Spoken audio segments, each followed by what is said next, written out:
Dear colleagues, the situation in Israel, in Gaza and the wider Middle East is at the top of all our concerns. The reality on the ground is horrific, it is tragic and desperate, and innocent lives are at stake.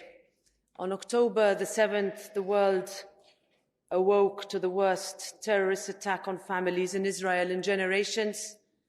Hamas committed mass murder, kidnappings, rapes, torture, mutilations, and desecrated the dead. There are no excuses for that, and I am proud that this Parliament brought everyone together on our esplanade to show solidarity with the victims and to underline that Hamas is a terrorist group that does not represent the legitimate aspirations of the Palestinian people. It hinders them, and it must be stopped. That is a distinction that we have always made, and we must keep underlining. Last Friday, after speaking to all the political groups, as President of the Parliament, I travelled to Israel on the invitation of the Knesset to express our solidarity, to reiterate our rejection of terrorism, to visit the site of the atrocities, to urge for the release of nearly 200 hostages, to meet survivors and underline that how Israel responds to the attack matters to all of us, to emphasize that we must keep looking for solutions for the humanitarian consequences in Gaza, in line with our obligations and international law.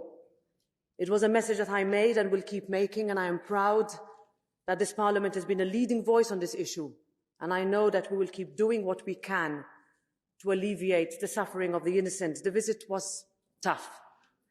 It was one of the hardest things I've ever had to do as President, but it was important, even if the horror that I witnessed in the kibbutz at Kfar Aza and the Re'im Music Festival will stay forever with me and with anyone who saw the incomprehensible and inexcusable depths to which man has sunk.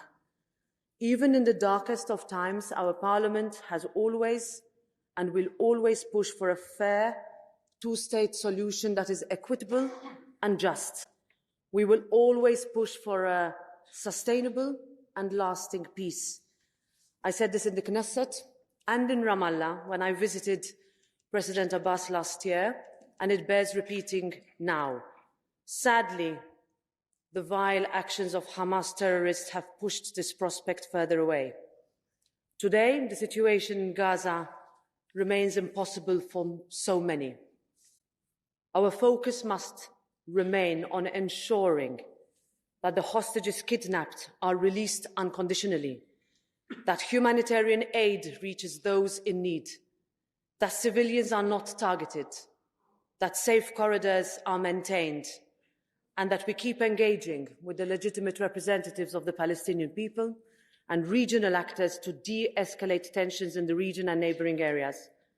Tomorrow there will be an extraordinary European Council, and this House debates the issue on Wednesday, and I know that this Parliament and all of you will keep doing everything we can. Thank you.